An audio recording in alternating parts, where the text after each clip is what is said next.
All right, the next three videos are going to look at the digestive system. One of the things you'll find about the digestive system is that there are some similarities with the urinary system. And so in the digestive system, we're absorbing things.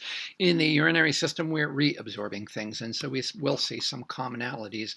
One of the things that you'll notice about the alimentary canal or the GI tract is it's open at both ends. It's open at the mouth and it's open here at the anus. And so lots of people consider anything that's inside the GI tract to be outside the body because it's not actually contained within a cell or within the cardiovascular system or something like that. GI tract has two primary jobs. Number one is digestion of foods, and so we've got to break those guys down. And then number two is once they've been broken down, we need to absorb them, we need to get them across the epithelium and then eventually into the blood so they can be moved around. The GI tract does a variety of other things, including ingestion. We've got to get the stuff in, whether it's food or drink, and you know that primarily we do that through the mouth. We can use intravenous solution to introduce nutrients. We can do it some other ways. Then transport. Once we have it inside, we've got to move it along through esophagus, stomach, intestines, and so on. The GI tract also produces lots of secretions, and so you do produce quite a bit of fluid that goes into the GI tract, and the GI tract will produce hormones, and so there are endocrine secretions, but then there are also exocrine secretions that includes bicarbonate and enzymes and mucus and other things. Another job is elimination, and that would be defecation. And finally, the other thing you might remember from studying the lymphatic system, that there's lots of MALT here, or mucosa-associated lymphoid tissue. And so again, that's one of the first lines of defense. Regardless of how hard you try, you're always going to get some stuff in the food that shouldn't be there. And so the hope is that the MALT will get it and phagocytize it before it can make you sick. What is it that the right side of this picture shows? And so you should recognize this from your book, I hope. The right side shows the GI tract or the alimentary canal. And what is it that the left side shows? The left side shows the accessory organs. Identify the organs that are common to both digestion and respiration. And you might pause the video and do that. And you should have said, well, the oral cavity and the pharynx, because air can go in both through nasal and oral cavity. Either way, it's going to then enter the pharynx. And food goes in through the oral cavity and the pharynx as well. The other parts of the GI tract include the esophagus, the stomach, both small and large intestine, and then the anus. The accessory organs include the teeth and tongue, but then also salivary glands, the liver, the gallbladder, which you can see right here. It's always shown as greenish. It's a very, very dark green, almost brownish or black. And then the pancreas, which you can see sitting in here behind the stomach. So it's back in there. And then here you can just see a slightly different depiction. We're showing primarily lower digestive tract, kind of spread out. So you can see it a little bit more clearly. Stomach to small intestine, which is very long, but it gets all coiled up here inside the large intestine, and then the rectum and the anus. How does the GI tract digest foods? And the first way that you do it is via mechanical digestion. And so you first will cut, rip, and tear food, and then grind it up using the teeth. And then you also continue mechanical digestion by mixing it because of the smooth muscle in the stomach, but also the small and to a small extent the large intestine. And then secondarily, chemical digestion, which primarily occurs using hydrolytic enzymes. What nutrients don't need to be digested? Well, think about that for a second, see what you can come up with. And so you should have said, well, obviously water, but then also vitamins and minerals. So it's only carbohydrate, protein, and fat that need to be digested. And speaking of digestion, what is it that is being shown here? And so again, you've also seen this in the fall semester, and you saw it at the start of this semester. This is showing you a hydrolysis reaction, and we're taking a disaccharide, maltose, and by adding water to the covalent bond here, we're breaking it down to get 2 monosaccharides. This does require a hydrolytic enzyme, which in this case happens to be maltase. You remember ASE means enzyme, and I hope you remember that OSE means sugar. This doesn't actually happen within the GI tract. Well, I'm being a little loosey-goosey here. The maltase is actually a protein that is found in the phospholipid bilayer of the epithelial cells of small intestine. And so we'll see it's a little bit different. And then we see proteolysis. Again, it's not really proteolysis because we see a dipeptide. But pepsin, trypsin, chymotrypsin, and carboxypeptidase are the proteolytic enzymes that are responsible for hydrolyzing proteins, but also tri- and dipeptides. And so you can see that, again, we add water to the covalent bond so that we can break it, and we end up with the 2 individual amino acids. And then finally, we see hydrolysis of lipid. And again, the primary lipid, both in the foods that you eat and in your body, is triglyceride. And so now the lipase is going to clip off the fatty acids from the glycerol molecule. And so that's happening constantly when you have food that's made its way into the small intestine in particular. That's where the majority of the hydrolysis reactions will take place. This is just showing you the different ways that we can transport the nutrients from the lumen of the GI tract across those epithelial cells and into the inside. And again, as I already told you, there's a lot of commonality here in the GI tract and in the kidney. The one thing that we don't see in the kidney is endocytosis for reabsorption of stuff, but we do see that here in the small intestine.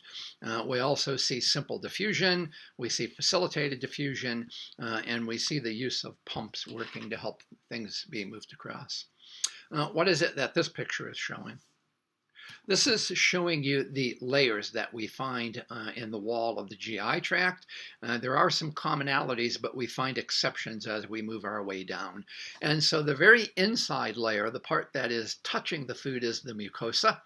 And we start with the epithelium. And we're looking here at the small intestine, and we can see these folds in the intestine that are called circular folds. It's hard to see them. Again, this is 2-dimensional, but it's trying to show you 3-dimensional. Each one of these little projections that you see here is a villus. The plural of villus is villi, and so these are the villi. And then on the surface of the villus, we find columnar epithelial cells that have microvilli on the top of them, and we'll look in more detail at that later on, not in this video, but the next one. And then as we move deeper, we come to the submucosa, which is mostly connective tissue, and this is where we find all of that mucosa-associated lymphoid tissue. Then we have the muscularis, and in most cases that's 2 layers of muscle and 2 layers of smooth muscle. The innermost layer tends to be circular, and it works, the fibers are oriented this way. Hard to see the fibers, but if you look really, really closely, you can see some individual fibers here. And then the outermost layer is longitudinal, and here you can see those smooth muscle cells a little bit more clearly. And you know they're smooth muscle because no striations, and they are spindle-shaped here. And there's the nucleus of one of those smooth muscle cells. And obviously, it's the muscularis which is responsible both for propulsion, movement of the food along through, and then also mixing. And then lastly, we have the serosa or adventitia. And here, the adventitia, as we look at it, you can see that something is coming in through the mesentery and the adventitia to get in here into the submucosa. And obviously what we see is the blood supply. Here we see arterioles and venules, but then also lymphatic supply. One of the things that we'll find about absorption is that fats actually have to be picked up by the lymphatic capillaries. They can't move into the arteriole or the arteriolar capillaries. What is it that's shown here? And again, you've seen this both last fall and earlier this semester. And yes, this is the peritoneum, which is a serous membrane. And so here's the peritoneum of the abdominal cavity. And so again, you know that the layer which is to the outside and is up against the abdominal wall is the parietal peritoneum. And then the layer that sits on top of the visceral organs, and I just gave you a clue there, is the visceral peritoneum. And so we're inside the viscera, and here are visceral organs like the liver. And so the part of the peritoneum which is right on top of the liver is the visceral peritoneum, and so on and so forth for all the rest of these things as well. Some of the organs, the kidneys, as we've already talked about, and others are retroperitoneal. So pause the video and remind yourself what retroperitoneal means. And you should have said that that means that these things are behind the peritoneum. As you can see right here, this is the pancreas. I'm not going to make you learn these guys right now. You should know the kidney because we talked about that. Some of you will have to know that later on when you go to PT school or PA or whatever it is you might do. And so a mnemonic that will help you learn that is SAD pucker. SAD stands for suprarenal, and suprarenal means above the renal, which is the kidney, and what's above there is the adrenal gland. The A in this case stands for the abdominal aorta. It is also retroperitoneal. The D is the duodenum or the duodenum, I don't care how you say it, which is the very beginning of the small intestine. The pucker is the pancreas. There's pancreas right there. And so again, SAD pucker is a way that you can start to learn those things which are behind the peritoneum. Here you can see the greater omentum, and it's that kind of apron-like thing. And you can see here it is hanging off of the inferior border of the stomach. It lays down like this and wraps back around, then comes up and attaches to the bottom of the transverse colon, part of the large intestine. And so it's kind of this apron-like thing that we see here. The lesser omentum is on the superior border of the stomach and comes up here and attaches to the bottom of the liver. And so the lesser omentum is attaching the stomach to the inferior part of the liver. The transverse mesocolon is back here, and it attaches the transverse colon to the posterior wall of the abdominal cavity. And here's just a different depiction of this peritoneum. And the red is the parietal peritoneum, and the blue is the visceral peritoneum. And so that helps you to see that a little bit more clearly. They've color-coded it for you. Here's another depiction of that. And so again, here you can see that lesser omentum from the bottom of the liver down to the superior border of the stomach. And here's that transverse mesocolon, the transverse colon. And so the transverse mesocolon attaches that part of the large intestine to the posterior wall. Again, there's the pancreas, SAD pucker, it's retroperitoneal. There's the greater omentum again. And here it is over here. Now you can see it. And so this is the inferior border of the stomach. And so look, it's like an apron. And we can just grab it right down here and pull it up and fold it back so that we can see the large and small intestine underneath that greater omentum. Here is what's called the sigmoid mesocolon. And so this is the sigmoid colon. And again, you can see that it's being attached to the posterior wall of the abdominal cavity again. And so now we're down kind of low, and you might say that this is actually down into the pelvic cavity. There's that mesentery. The mesentery actually connects the intestine, and primarily the small intestine, to the posterior wall of the abdominal cavity. And so there's that mesentery right there. The visceral organs are actually held in place and covered by the folds of the peritoneum, as we see here. Lots of peritoneum. Here's a slightly different depiction of all of that. And so again, here is the mesentery, most of the green stuff that you see here. And the mesentery is holding the small intestine up against the posterior wall of the abdominal cavity. Here you can see it relative to all of the other stuff.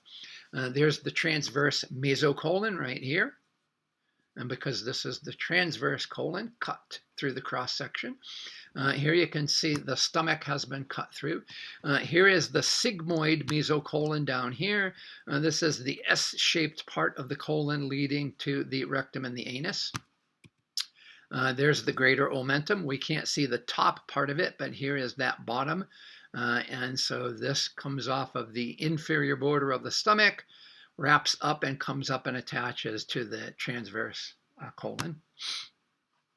Here's the lesser omentum in here, and it attaches the underside of the liver to the superior border of the stomach.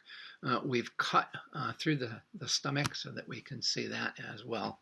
And again, as I just said, visceral organs are held in place and covered by the folds of the peritoneum. Lots of peritoneum in there. And then here again, you can see the greater omentum down here. This is the inferior border of the stomach, and here it is. A lot of fatty tissue in there, and the more fat an individual has, the more abdominal fat, the more fat in the greater omentum. And here is the lesser omentum from the front. Here's superior border of the stomach, and this goes up underneath the liver. The liver has been folded back. So here you can see they're pulling it back so that you can also see the gallbladder, which is, again, another one of those accessory organs of the digestive system. All right, now we're on to the mouth. What role does the mouth play? And you know that it's really important in mechanical digestion. And probably your parents or your teacher or somebody told you have to chew your food for at least 20 bites or something like that. And that's not always true. If you're eating applesauce, well, no, obviously you don't have to chew it 20 times. But if you're eating a tough steak, you might end up chewing it more than 20 times. But again, the teeth are helping to cut and tear and rip and also grind. And they do both of those pieces. But at the same time, they help to mix it with the saliva to lubricate it and begin the process of chemical digestion.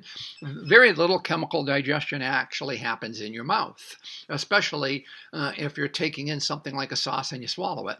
But there is amylase in the saliva, and amylase begins the digestion of carbohydrate. And so starch is primarily amylose and amylopectin. And then you also produce lingual lipase, but there's hardly any digestion of fat that actually occurs in your mouth. Okay? And again, as I already mentioned, you're also mixing the food with mucus, which acts as a lubricant. And so that helps with swallowing. And again, you know, sometimes you haven't chewed something enough and you swallow it too early, and it either scratches as it goes down or it goes down rather in a difficult way. You also produce lysozyme, and so that helps to kill some of the bacteria or other microorganism that might still be in that food that you've eaten. There's antibody in there, IgA. And then there's also bicarbonate to actually kind of make it a little bit more basic at this point. Okay? What is the difference between the buccal and the oral cavity? The buccal, when we did respiration, we didn't remind you what the buccal cavity is. But the buccal cavity is that space that's between the teeth and gums and the lips and the cheeks. So it's that space in here, whereas the oral cavity is in here. It's in between the teeth and below the palate, above the tongue. And so here's the oral cavity in here, and here's the buccal cavity in there. Okay, and then again, we just look back here. Here is the nasopharynx, which is not part of the digestive system. After food leaves the mouth, where does it go? Well, it goes into the esophagus. No, I'm sorry, I skipped a step. It goes into the pharynx. And the pharynx is that funnel-shaped muscular passage way back here. And again, more specifically, it's going to enter the oropharynx and the laryngopharynx. And once food enters the oropharynx, swallowing becomes a reflex, and now you can't get it back. And that's why it's important that pieces of food which are tough, like chunks of meat, have been cut up small enough and chewed well enough so that they don't get lodged in here. Remember that the epiglottis is going to fold over to try and keep stuff from entering the trachea and direct it down the esophagus. And it then moves into the esophagus. And so the pharynx meets the esophagus right here at the superior esophageal sphincter. And so the sphincter is kind of a swelling of the smooth muscle here. Isn't always very strong, but it tries to help prevent backwards movement of food or prevent it from moving forward too quickly. And so here the bolus is moving from pharynx into esophagus as it moves through that superior esophageal sphincter. And then the bolus is moving down. There's that superior esophageal sphincter. Sorry, I wrote all over it, but there's how you spell sphincter. And then as we get from the esophagus to the stomach, the bolus moves through the inferior esophageal sphincter. And here you can see histology of the esophagus. One of the differences is that the upper part of the esophagus doesn't have smooth muscle. It actually has skeletal muscle. Okay, and so that's how it's different. And so here you can see one of the ways that food moves down through the esophagus and gets through is through peristalsis. And so we've got this contraction of muscle behind the bolus, pushing it down further and further until it gets pushed through the inferior esophageal sphincter and into the stomach. Okay, as we get down into the small intestine, we'll see a process known as segmentation. Segmentation is involved more in mixing the food a little bit more. And so again, here's peristalsis and here's segmentation, and you can see what it's doing is it's breaking this chyme. Now it's no longer a bolus, it's chyme up into smaller and smaller chunks so it can be digested and absorbed more efficiently. Okay, and so again, segmentation helps to mix the chyme with digestive juices. It also exposes the chyme to the absorptive surface of the GI tract. And now we get down into the stomach itself. And here you can see the stomach. Again, underneath here is the inferior esophageal sphincter. The first part of the stomach is known as the cardia. And then we have the fundus, and food can actually be stored here in the fundus for a brief period of time. This is the body of the stomach, and then down here we have the antrum, and we have what are known as gastric folds or rugae. This picture gives you a little bit more of a three-dimensional view of those rugae or gastric folds. And they just actually allow for expansion of the stomach. When your stomach is completely empty, it's about 50 milliliters, depending on how big you are. But when it fills up with food, it can expand to about 1,000 milliliters. And so now these rugae are going to flatten out and kind of be gone, and you won't see them very well. Okay, and then the very end is the pylorus, and you can see right here the pyloric sphincter is the place where the stomach and the small intestine meet. And here's the very beginning of the small intestine, known as the duodenum. The muscularis of the stomach is different than the rest of the GI tract, and when you look at it, what you should notice is, oh, look at that, now we've got 3 layers. Again, the outermost layer is the longitudinal layer, and so those smooth muscle fibers go this way. Then we have the circular layer, the fibers go this way, and then finally we have an oblique layer. Look, you can see that the fibers are at more of an angle, and that's because lots and lots of mixing has to go on in the stomach, and so that helps with all of that mixing. The role of the stomach is store food for a short time. It also secretes mucus, which helps to protect the stomach lining from this very, very strong hydrochloric acid. This is the lowest pH in the entire body. Another part that's produced here, another substance that's produced here, is what's known as intrinsic factor. And the intrinsic factor is essential for absorption of vitamin B12. You also produce histamine, which stimulates the production of the hydrochloric acid. And then you produce pepsinogen, which will be converted into pepsin. Look, that's a little bit like what? That's a little bit like angiotensinogen, which then gets converted into angiotensin. Okay, the pepsin is responsible for primarily digesting collagen. So it helps to digest collagen. We continue carbohydrate digestion here for a little while, but not long, because carbohydrate, the amylase, doesn't work very well at a pH of 2. So as the food bolus gets mixed more and more and more with the hydrochloric acid, it inactivates that amylase. And we do start to do some protein digestion, again, with using pepsin, but again, primarily collagen. And so now that bolus is going to be converted into what we call chyme. It's much more liquid. It has a much lower pH.